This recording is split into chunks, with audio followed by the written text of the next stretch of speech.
Mis hermanos, les saludo a todos los que no he podido saludar en esta mañana. Vamos a ir a la palabra del Señor, así que vamos a ver el pasaje en 2 Tesalonicenses, capítulo 3, del verso 6 al verso 18.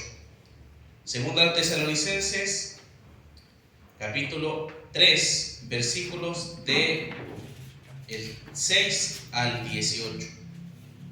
Vamos a tener lectura de esta última parte, esta última porción de lo que el apóstol Pablo le escribe a los tesalonicenses. Dice así la palabra del Señor: Pero os ordenamos, hermanos, en el nombre de nuestro Señor Jesucristo, que os apartéis de todo hermano que ande desordenadamente y no según la enseñanza que recibisteis de nosotros. Porque vosotros mismos sabéis de qué manera debéis imitarnos. Pues nosotros no anduvimos desordenadamente entre vosotros, ni comimos de balde el pan de nadie, sino que trabajamos con afán y fatiga día y noche para no ser avergonzados a ninguno de vosotros.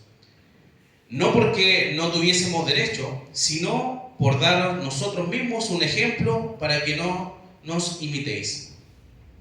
Porque también cuando estábamos con vosotros os ordenábamos esto: si alguno no quiere trabajar, tampoco coma.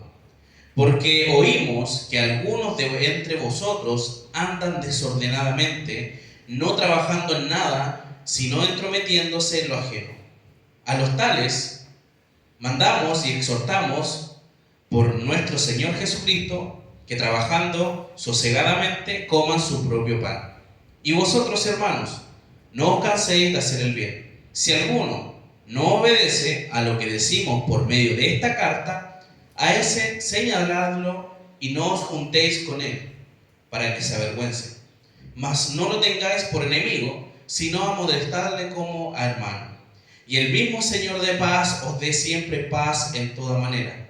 El Señor sea con todos vosotros. La salutación es de mi propia mano, de Pablo, que es el signo en toda carta mía. Así escribo. La gracia de nuestro Señor Jesucristo sea con todos vosotros. Amén. Vamos a tener un momento de oración, mis hermanos. Te damos las gracias, Padre, por tu palabra. Te damos las gracias por lo que ha sido también este tiempo en que hemos estado estudiando esta carta. Te pido, Señor, que esta última parte siga siendo de bendición como ha sido todo el resto del escrito. Gracias, Padre, porque tú has dejado esta carta preservada durante mucho tiempo para que sea de bendición para nosotros en este tiempo. Te pedimos por tu palabra en estos momentos para que sea glorificada y que podamos entenderla, meditarla. Te damos gracias en el nombre de Cristo Jesús. Amén. Amén. Mis hermanos, como ya hemos visto anteriormente en el capítulo 3, Pablo da algunas exhortaciones fundamentales para la iglesia. Pablo les habló diciendo de que debían de orar por los que anuncian la palabra y también que ellos debían obedecer la palabra, ¿ya? Eso es lo que decía anteriormente el apóstol Pablo. Entonces aquí vamos a ver, hermanos, que Pablo finaliza su segunda carta a los tesalonicenses dando estas últimas enseñanzas. Y lo que Pablo habla en esta porción es a vivir disciplinadamente, ¿ya? A vivir realmente en orden, no en desorden. En referencia, mis hermanos, a un problema que estaba pasando en la iglesia respecto a la vagancia de algunos hermanos. Pablo junto a sus colaboradores fueron ejemplos de vivir ordenadamente, por tanto tienen también el modelo a seguir. Los que no obedezcan y no cambian su manera de vivir van a tener un resultado muy triste, ¿ya? Porque es duro lo que dice acá esta parte. Es duro cuando posiblemente escuchamos que dice que tenemos que no juntarlos con él para que se avergüence. Y son cosas que nos manda el Señor en su palabra. Entonces lo que voy a compartir con ustedes son exhortaciones a vivir disciplinadamente. La palabra disciplinar se refiere en orden, correctamente. Entonces podemos ver en el versículo 6, hermanos, lo siguiente: pero os ordenamos, hermanos, en el nombre de nuestro Señor Jesucristo, que os apartéis de todo hermano que ande desordenadamente. Ese es el mandato de parte de Pablo. Él está terminando su escrito y a la vez también está mandando a sus hermanos a que se aparten de vivir de una forma incorrecta a como se les ha enseñado. La palabra desordenadamente, hermanos, se puede entender también como ociosamente, ser perezoso, ¿ya? Una persona que no se dedica a nada, una persona que realmente no está haciendo lo que debe hacer las personas para poder subsistir. Entonces, este es el llamado a esas personas que tienen que cambiar su actitud.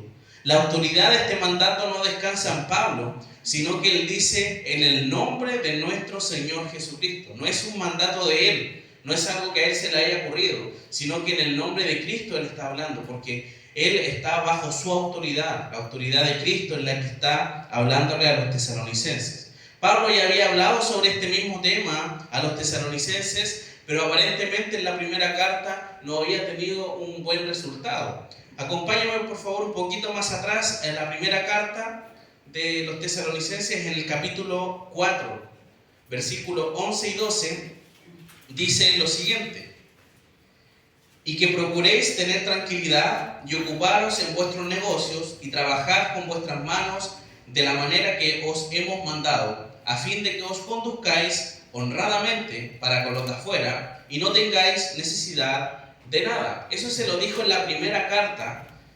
Posiblemente ese llamado de atención no tuvo fruto, por lo tanto Pablo tiene que nuevamente escribir acerca de esto para que ellos puedan entender de los hermanos que no estaban trabajando. Después, más adelante en la carta, primera carta, dice en el capítulo 5, versículo 14: también os rogamos, hermanos, que amonestéis a los ociosos. Esa es una llamada de atención también a estas mismas personas que son o que viven desordenadamente, no viven correctamente. Es un llamado de atención. No sabemos cuál es el problema, hermanos, de fondo de esta situación, ya que hay varias opciones también, algunos en un ámbito escatológico, es decir, la gente no estaba trabajando porque decía, el Señor va a venir en cualquier momento, así que ¿para qué voy a trabajar? Ese es un punto de vista que podría haber sido. O también hay una forma de poder verlo hablando culturalmente. Ya en aquella época se acostumbraba mucho a vivir de las demás personas. La gente que tenía más dinero, obviamente por compasión, daba a las personas más pobres, pero las personas pobres al final se dedicaron a recibir solamente, ¿ya? Uno muchas veces se pone a pensar en los gobiernos de hoy en día, a la gente que le gusta recibir y no hacer las cosas. Viene de esas cosas también. Entonces vemos acá que esto no es un modelo a seguir. Aunque haya sido cualquiera de estas dos opciones, lo claro aquí es que los hermanos de Tesalónica, los hermanos de la iglesia, estaban viviendo algunos de forma deshonrosa. No estaban viviendo correctamente, yendo en contra de las enseñanzas del apóstol Pablo. Por eso Pablo tiene que escribir esto de una forma dura, para que puedan comprender que deben vivir correctamente. Versículo 7. Porque vosotros mismos sabéis de qué manera debéis imitarnos, pues nosotros no anduvimos desordenadamente entre vosotros. Aquí Pablo les empieza a ver cuando él estuvo junto a ellos en ese corto tiempo de 3 semanas solamente, estuvo con ellos, pero en ese tiempo Pablo hizo cosas para que ellos puedan darse cuenta cómo deben vivir.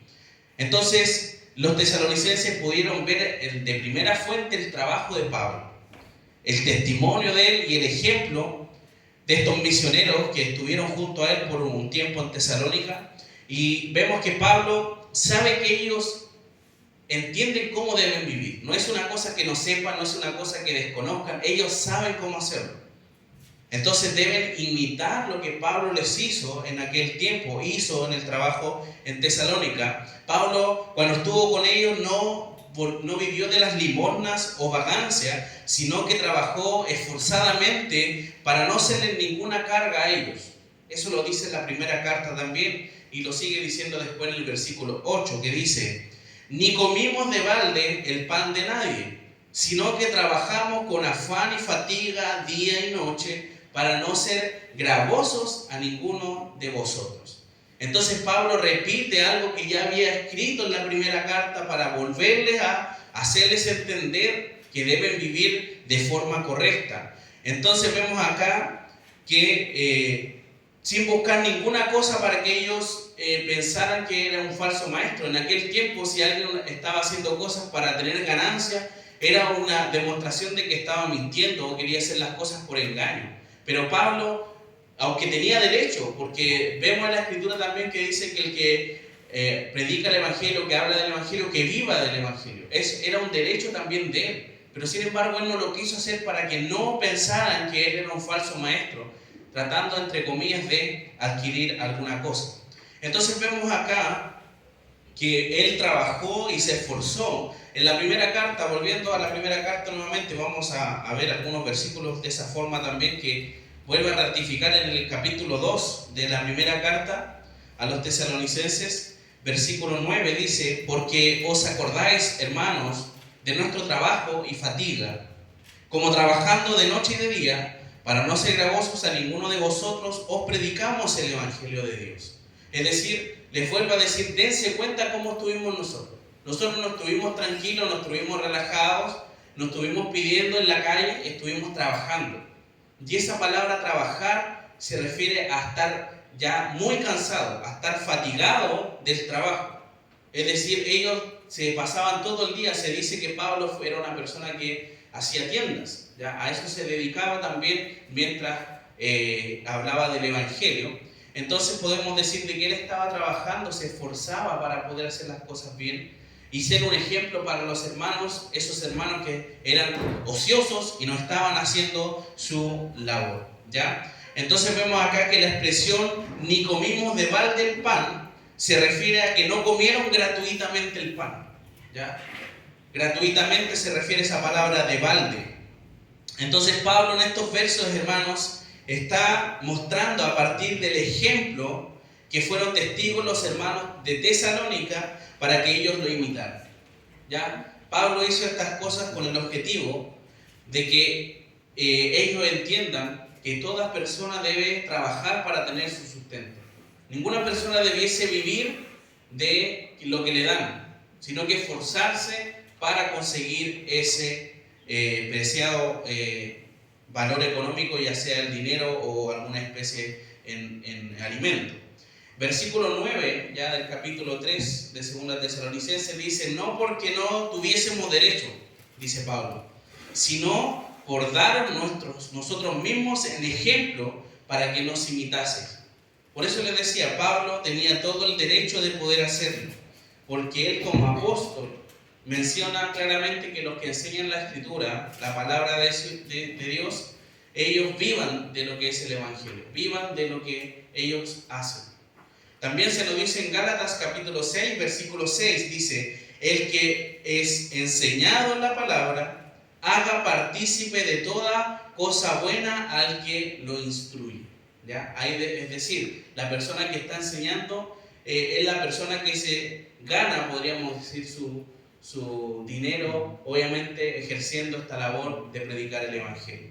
Sin embargo, en este caso, Pablo junto al equipo deciden dejar eso de lado, es decir, yo tengo el derecho a que ustedes me aporten, podríamos decir, sino que lo hicieron con el ejemplo de servir para que los demás hermanos entiendan que deben vivir de esa forma. Pablo en estos versículos presenta un aspecto importante de lo que es el discipulado. Los líderes de iglesia son ejemplos para los demás. Yo no puedo decir, hermanos, tienen que esforzarse en hacer esto o en hacer esto otro, y yo ni siquiera soy un ejemplo en eso. Hermano, usted tiene que venir a trabajar en la iglesia, tiene que venir a hacer esto y esto otro, pero si yo no estoy acá, no estoy siendo ejemplo tampoco para mis hermanos. Entonces es un ejemplo claro y un aspecto del discipulado de lo que hace Pablo. Pablo es el ejemplo a sus hermanos para que ellos le imiten y sepan cómo poder vivir. Versículo 10 dice: porque también cuando estábamos con vosotros os acordábamos esto: si alguno no quiere trabajar, dice, tampoco coma. Entonces vemos que este mandato de Pablo es: si alguno de los hermanos se resiste a trabajar para sustentarse económicamente, el resto de los hermanos no debe participar de su holgazanería al prestarle ayuda económica. Eso es lo que Pablo está diciendo. Está diciendo claramente de cuando ellos estaban presencialmente junto a ellos les ordenaron esto: si alguno no quiere trabajar, tampoco coma. Porque los hermanos no tienen que tomar las cargas de las personas que no quieren hacer las cosas que puedan hacer.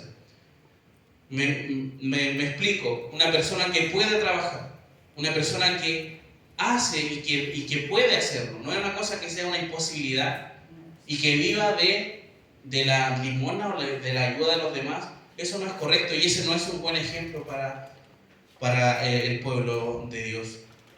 Entonces vemos que esta enseñanza, hermanos, de la persona perezosa, de la persona que no trabaja, está respaldada también con algunos textos del Antiguo Testamento. El libro de Proverbios, algunos versículos dicen lo siguiente. En Proverbios 13:4 dice: el alma del perezoso desea y nada alcanza, mas el alma de los diligentes será prosperada. Proverbios 20:4 dice: el perezoso no hará a causa del invierno, pedirá pues en la siega y no hallará.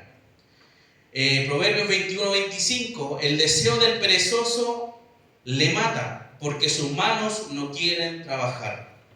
Proverbios 24:30: pasé junto al campo del hombre perezoso y junto a la viña del hombre falto de entendimiento. Entonces vemos que la Escritura misma nos dice que la persona que es ocioso, una persona perezosa, no hace y no vive de acuerdo a lo que el Señor ha estipulado. Entonces el llamado de Pablo es decir: no le respalden a esas personas, porque esas personas pueden hacerlo, sino que tienen que ustedes, por supuesto, pueden hacer ayuda a otras personas también que lo necesiten realmente.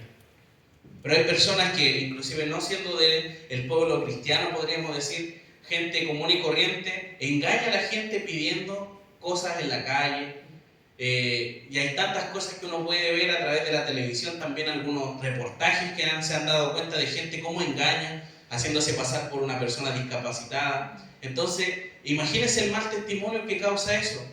Imagínense por una persona que es creyente, supuestamente, y que es parte de una iglesia. ¿Cómo queda la iglesia con solamente saber de que en esa iglesia va esa persona que anda mintiendo o que anda viviendo de forma incorrecta? Todos quedamos mal. Es un mal testimonio no solamente para la persona, sino para nosotros como iglesia también.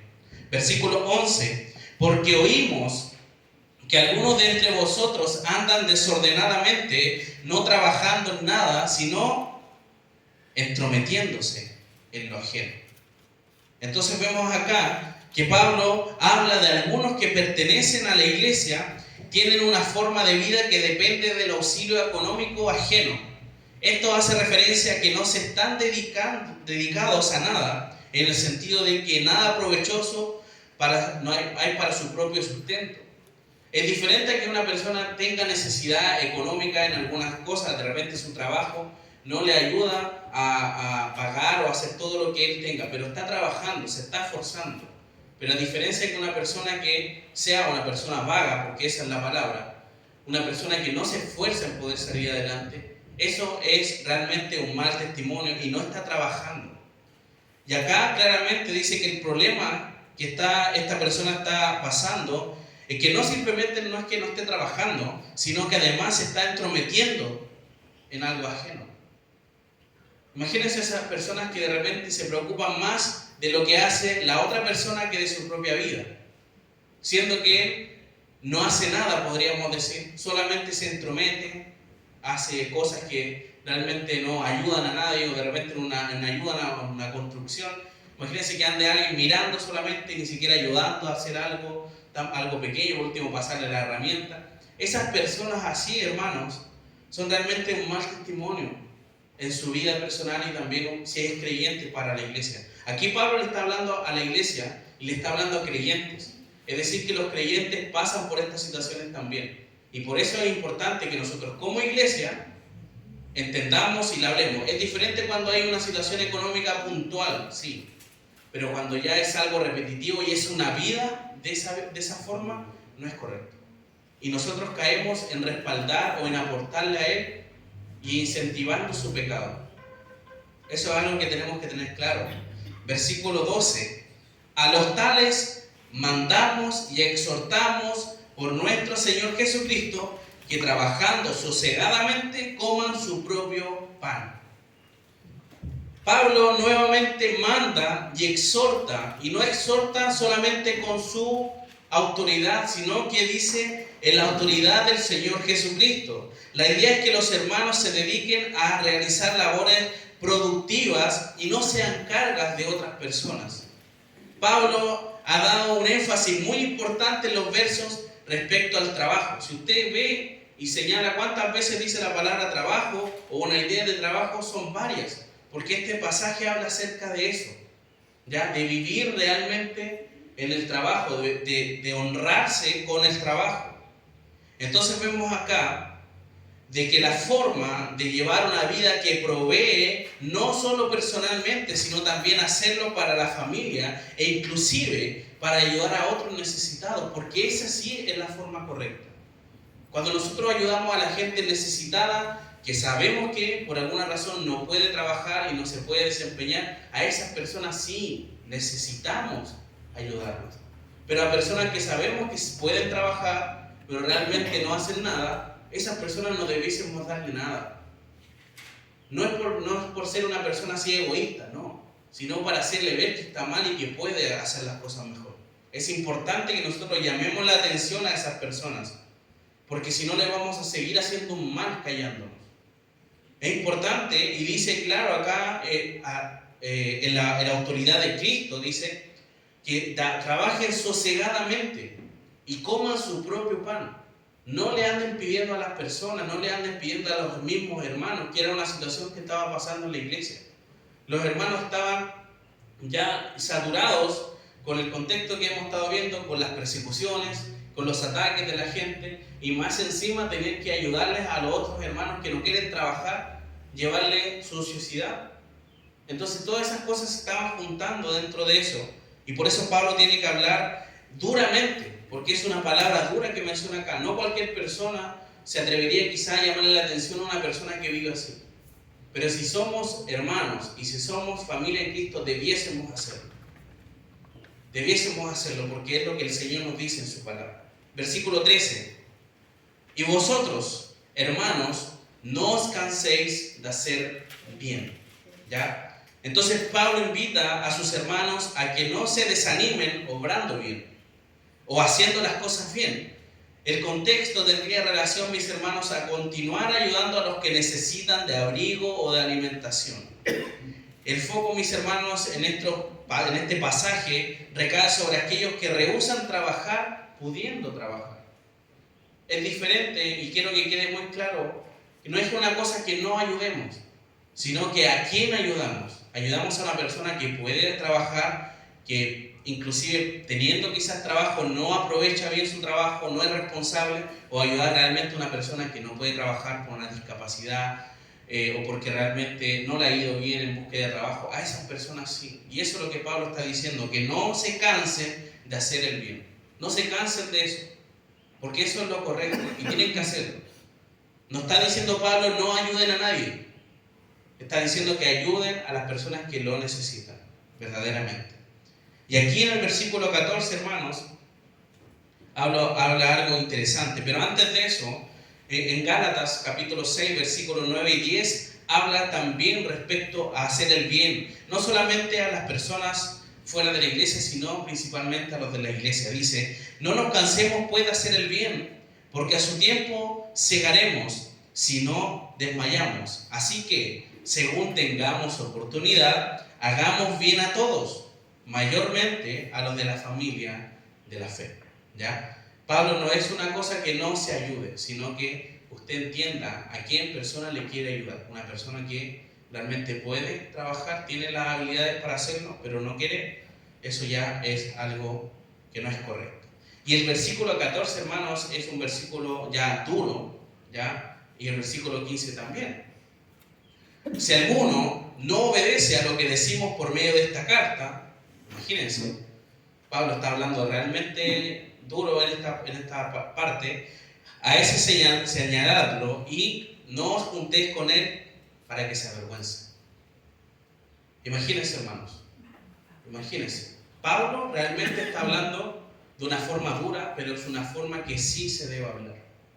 Una forma que él con su autoridad apostólica puede decirle a los hermanos: si ustedes quieren vivir correctamente, y hay personas que quieren vivir desordenadamente, que no les importa la palabra de Dios, que realmente ni siquiera se dedican a conocer a Dios y viven como ellos quieran, a ese señalarlo y no se junten con él, para que se avergüencen. Entonces vemos acá que son palabras duras, pero son palabras correctas que Pablo está diciendo. Después de dar estos mandatos en esta carta, aún existían hermanos que continúan en desobediencia. Por eso Pablo está diciendo, después de leer esta carta, si hay algunos hermanos que todavía siguen viviendo de forma incorrecta, a esas personas tienen que señalarlo, avisarlo, para que nadie se junte con ellos y se avergüence. Porque ¿cuál es la idea de nosotros juntarnos? Porque se supone que somos una familia en Cristo, somos hermanos. Y si nosotros nos juntamos con gente que realmente no viva correctamente, que viva como una gente del mundo, que haga cosas del mundo, ¿cómo vamos a juntarnos con ese tipo de personas? No podemos. Porque vamos a caer también en su mismo mal testimonio. Si una persona, no sé, imagínense, y esto es algo que espero que nunca se vea, una casa de un creyente que haya música del mundo, y haya fiesta, y haya risa, y haya hartas cosas, y si uno va a compartir con ellos, realmente dirán: ah, pero es que ellos también, yo los vi que ellos fueron a visitar a esas personas y yo creo que son de las mismas personas. Eso pasa cuando realmente no nos alejamos de las personas que debemos alejarnos, de las malas influencias, hermanos. Eso es lo que tenemos que hacer. Y con las personas que sí nos edificamos, con las personas que sí viven correctamente y son un ejemplo, tenemos que formar instancias para reunirnos con esas personas y compartir con ellos. Eso es lo que Pablo quiere dejar en claro. Que presten suma atención a aquel para no juntarse con él. La idea no es que Pablo esté pidiendo a los hermanos marcar al hermano y señalarlo con el dedo. Más bien que los mismos hermanos tengan en cuenta que ese hermano está bajo una disciplina, bajo una restricción, y que no se reúnan o junten con él. En 1 Corintios, capítulo 5, 1 Corintios, capítulo 5, de los verso 9 y verso 11, dice lo siguiente, verso 9: por tanto, procuramos también, o ausentes o presentes, serle agradable. Es decir, está hablando acerca del Señor. Que en todo momento agrademos al Señor. Que no sea un momento de vivir de forma deshonrada. ¿Ya? Entonces podemos entender nosotros eso. 1 Corintios 5, leí segunda. 1 Corintios 5, versículo 9, dice: os he escrito por carta que no os juntéis con los fornicarios. Versículo 11, más bien os escribí que no os juntéis con ninguno que, llamándose hermano, fuere fornicario, o avaro, o idólatra, o maldiciente, o borracho, o ladrón. Con él tal ni aún comáis. Eso es lo que está diciendo Pablo, y es fuerte lo que dice. Uno dirá, pero quizás no puede hacer esto si una persona que conozco, que esto. Pero si uno la conoce, con mayor razón uno no tiene que hacerlo. Con mayor razón uno tiene que animar a esa persona a cambiar. Pero si realmente esa persona no quiere cambiar y está más feliz viviendo en pecado con las cosas del mundo, es responsabilidad de esa persona. Vemos entonces, mis hermanos, que para que se pueda avergonzar o arrepentir, eso es lo que está diciendo acá Pablo. Esa palabra avergonzar se refiere para que pueda entender de que su conducta no es correcta. El propósito de que los hermanos no se asocien con él no arrepentido es que éste sea avergonzado, ¿ya? Este sea realmente hacerle ver que tiene que cambiar su actitud. Entonces vemos en el versículo 15, mis hermanos, lo siguiente, volviendo al versículo 15. Mas no lo tengáis por enemigo, sino a molestarle como a hermano. Entonces Pablo aconseja a mantener el equilibrio con el hermano. Aunque no se reúnan con el hermano que está en disciplina, no se debe considerar como un enemigo de la iglesia. Y eso es diferente. Pablo, con esto, mis hermanos, quiere que recordarles a los hermanos de Tesalónica que quien está en disciplina es también un hermano en Cristo, quien necesita instrucción o amonestación para que pueda ir en arrepentimiento. Una persona cuando se disciplina o se le aplica la disciplina de la iglesia, no quiere decir tú estás en disciplina y ándate a ese rincón y no te muevas de ahí. La disciplina bíblica busca instancias de restauración o de arrepentimiento. Cuando uno hace esa labor de conversar con esa persona, de hacerle ver que no está viviendo correctamente, hay dos opciones. O la persona realmente entiende y reconoce o se arrepiente del pecado o de cómo está viviendo, o la otra opción es no tomar en cuenta lo que uno le está diciendo y seguir viviendo mal. Esas son las dos opciones que la persona puede tomar. ¿Y qué podemos hacer ahí? Si esa persona ya es alguien que no quiere entender y no quiere recibir quizás ayuda también. Por eso es importante que uno tiene que tomarse ese trabajo previo, por supuesto, a llegar a eso. La disciplina, hermanos, es el último paso. Bíblicamente es el último paso, no es el primer paso. Que lamentablemente se cometen errores de que una persona hizo algo malo y ni siquiera se le pregunta qué pasó, que nada, está en disciplina y se le deja ir. La disciplina bíblica no, busca instancias de poder conversar primeramente con él. Y si no entiende, ir con otros hermanos también. Y si no entiende, que lo comuniquemos a la iglesia y que la iglesia en general pueda ayudar, pueda guiarle al arrepentimiento. Y si esa persona ya no escuchó a nadie, hay que tenerlo por gentil y publicano, dice la Escritura, es decir, como una persona que no es creyente. Así hay que tenerlo. Las personas que no se arrepienten, las personas que llevan una vida de muchos años de la misma manera, quiere decir que no ha habido un cambio real. Por lo tanto, eso es lo que está diciendo acá Pablo. Tenemos que agotar las instancias de poder conversar con el hermano y hacerle ver que está mal. Una persona ociosa que está diciendo que no quiere trabajar o algo, animarle, hermano, tú tienes que trabajar, porque eso realmente es correcto, lo que dice el Señor, y tienes que hacerlo. Conversarle, animarle de buena manera, no enojándose, no tratando de herir al hermano, porque no es la idea, es un hermano, se supone. Y esta advertencia, hermanos, podría haberse dado en un temor de Pablo en cuanto a la severidad de los hermanos. Es posible que haya temido que los más celosos estén demasiado ansiosos por una acción drástica. Imagínense si están diciendo: el apóstol Pablo me dio permiso para no juntarme con las personas que son ociosas. Algunos podrían decir: yo no me voy a juntar nunca, ni lo voy a mirar, ni le voy a hacer nada. Entonces Pablo por eso escribe este versículo 15. Esta parte, ¿para qué? Para hacerles ver que no lo tengan por enemigo, sino que deben amonestarle como un hermano. Y ahí le baja, por supuesto, todo lo enojado que uno puede estar o lo molesto con la persona, lo baja realmente a hacerle ver que tiene que ser igual que un hermano en Cristo. ¿Ya? Entonces, por eso es importante, hermanos, la amonestación.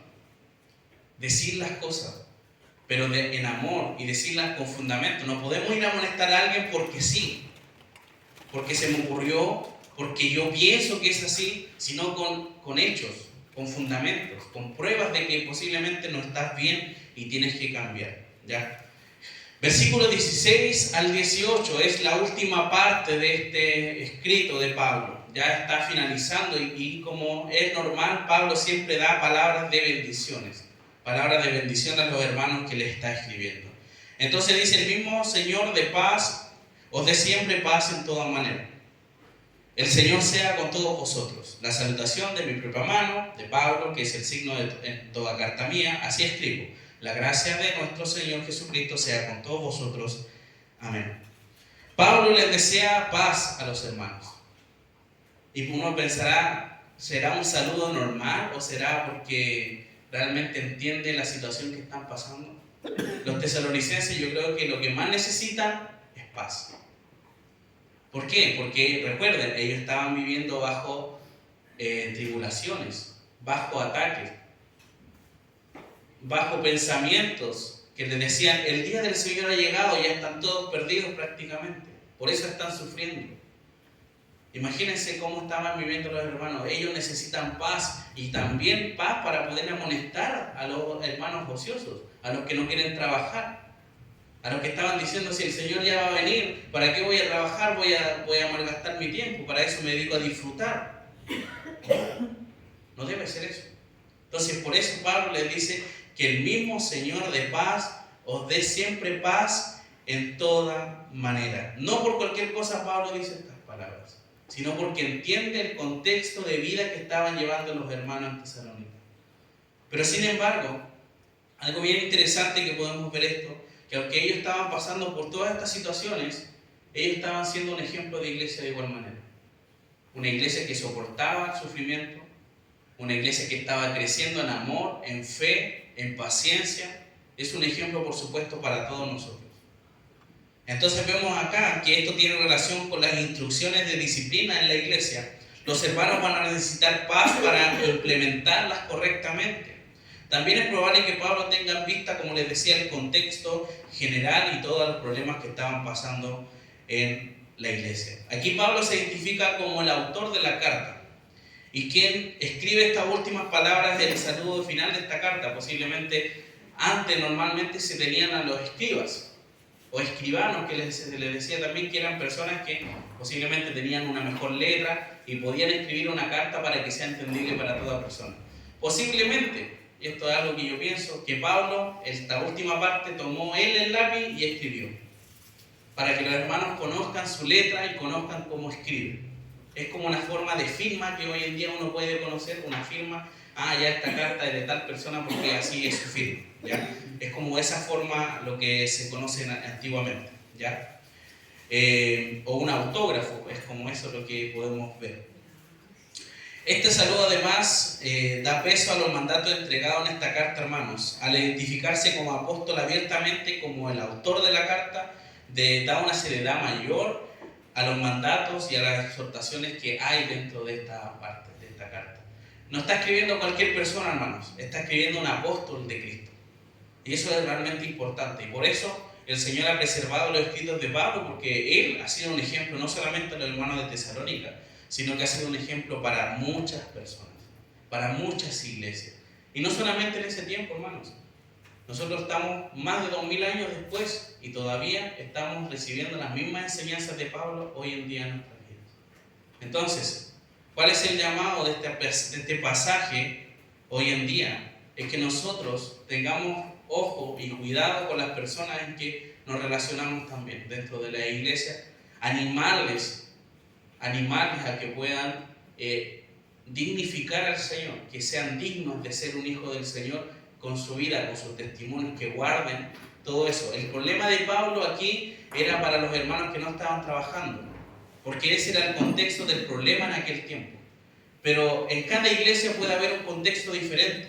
Posiblemente hay una iglesia donde hay gente que no viene a la iglesia, que no se congrega, o hay gente que realmente vive de una forma horripilante en el mundo y no es de testimonio para la iglesia.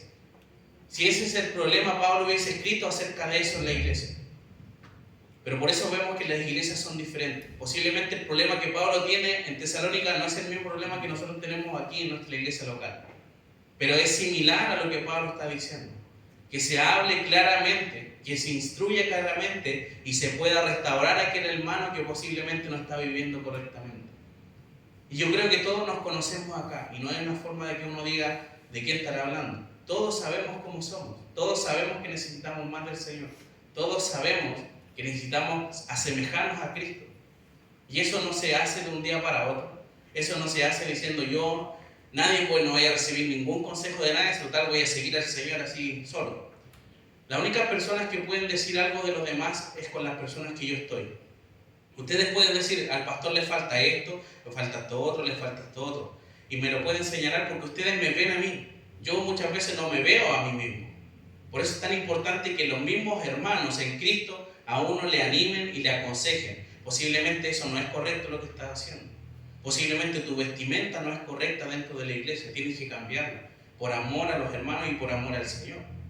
Entonces todas esas cosas uno no las ve, sino que hay otros hermanos que tienen que acercarse a decir esas cosas, pero de buena manera. Eso es lo que Pablo quiere dejar en claro.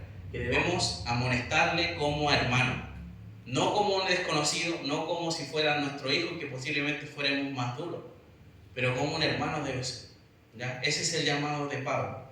Finalmente, hermanos, ya terminamos esta segunda carta a los tesalonicenses, en donde hemos visto muchísimas cosas, muchísimos temas que Pablo menciona en esta carta.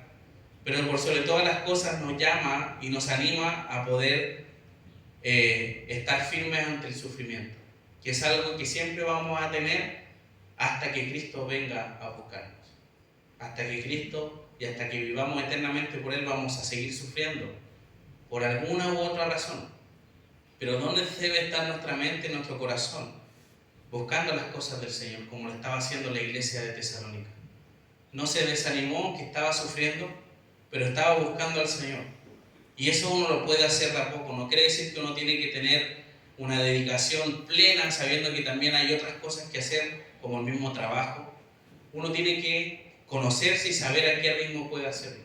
Pero lo que el Señor nos anima a ser fieles, a poder ser fieles en esto. El Señor siempre va a estar ahí, atrás de todo. Siempre nos va a estar guiando, como siempre lo ha hecho. Yo creo que todos podemos decir, la mano del Señor siempre ha estado con mi vida. Nunca el Señor me ha dejado. Pero por tanto nosotros tenemos que entender y meditar qué es lo que yo estoy haciendo por Cristo. ¿Qué es lo que yo estoy haciendo con esto? He escuchado ya la primera y la segunda carta a los tesalonicenses. ¿Qué es lo que el Señor quiere conmigo ante esto? ¿Cómo puedo ser mejor creyente aprendiendo de esto? Todas esas cosas debemos reflexionarlas, debemos meditarlas y de esa forma ser mejores hijos suyos. Pablo le escribe a una iglesia modelo, una iglesia que se conduce correctamente, y esta iglesia es un modelo también para nosotros. Una iglesia que demuestra el amor, una iglesia que es paciente y que soporta las aflicciones. Nosotros, hermanos, imagínense si tuviéramos una condición similar a ellos. Posiblemente de los pocos que somos, habría muchos menos, porque así somos. Vivimos en un país que no tiene ni siquiera una pizca de persecución a la iglesia, pero somos tan infieles en poder reunirnos y congregarnos. No digo por esta ocasión especial, hermanos, sino que en general. Somos un pueblo y estamos en un país súper cómodo, pero el Señor muchas veces tiene que hacer cosas para que la iglesia despierte. Y posiblemente las va a hacer en algún momento, para que nos despertemos de una vez por todas y obremos, hermanos. Hay iglesias donde es persecución alta, pero hay gran cantidad de población de creyentes. Y bajo todas esas opresiones, bajo todos esos ataques, ellos siguen perseverando. No esperemos que el Señor nos mande algo para que nosotros realmente nos amorreen nuestra vida y nos haga ver de que posiblemente nos estamos buscando. En este año que va a pasar, en este año que está terminando, ¿cómo ha sido nuestra vida con el Señor? ¿Hemos buscado al Señor o realmente me he preocupado de mis cosas solamente? Qué misericordioso es Dios con nosotros todos los días, en que nos provee de todo lo que necesitamos. Imagínense si nos despertamos un día y no podemos caminar, no podemos hablar, no podemos ver. ¿Qué sería de nosotros? Pero sin embargo el Señor nos demuestra su amor y su fidelidad todos los días. ¿Cuánto lo demostramos nosotros? La fidelidad a Él. Eso es lo que debemos evaluar y debemos examinar. Tiempo tenemos, todos tenemos el mismo tiempo. No hay tiempo diferente, hermano. Hay gente que realmente es sorprendente las cosas que hace en el día y todas las hace y las cumple. Nosotros debemos organizarnos en este nuevo año y ese es el llamado, hermanos. Este nuevo año va a ser un año que debemos estar más cerca del Señor, que debemos estar buscándole más a Dios y de esa forma ser mejores hijos suyos durante este próximo año y así en adelante, ir en una escala creciendo en los caminos del Señor. Mis hermanos, que su palabra, que su vida, que lo que hemos visto durante este tiempo haya sido de bendición para usted, como por supuesto ha sido para mí. Es un ánimo grande el poder ver y leer estos textos y estudiarlos de mejor manera. Muchas veces uno pasa de largo en algunos pasajes, pero el estudiar, el escudriñar la Escritura, hermanos, eso es bendición. Y cuando uno hace eso, tiene que involucrar mucho tiempo de parte de suya.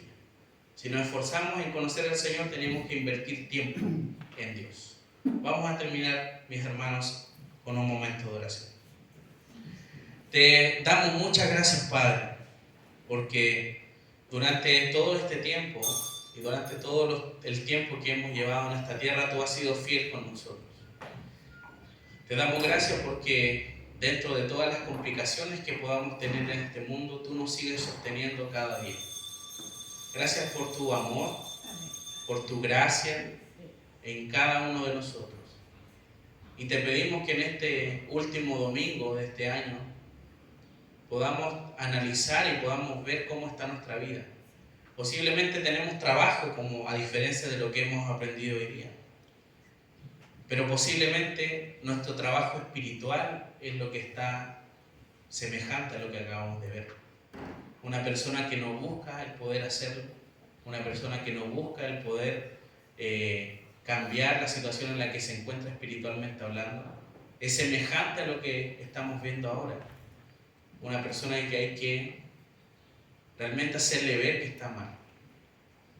Y es mi deber como pastor, como guía de esta iglesia, guiar y animar y exhortar a mis hermanos a que puedan contribuir a ese cambio que necesitan. Sabemos que no somos perfectos, nadie es perfecto, no hay ninguna persona que no peque.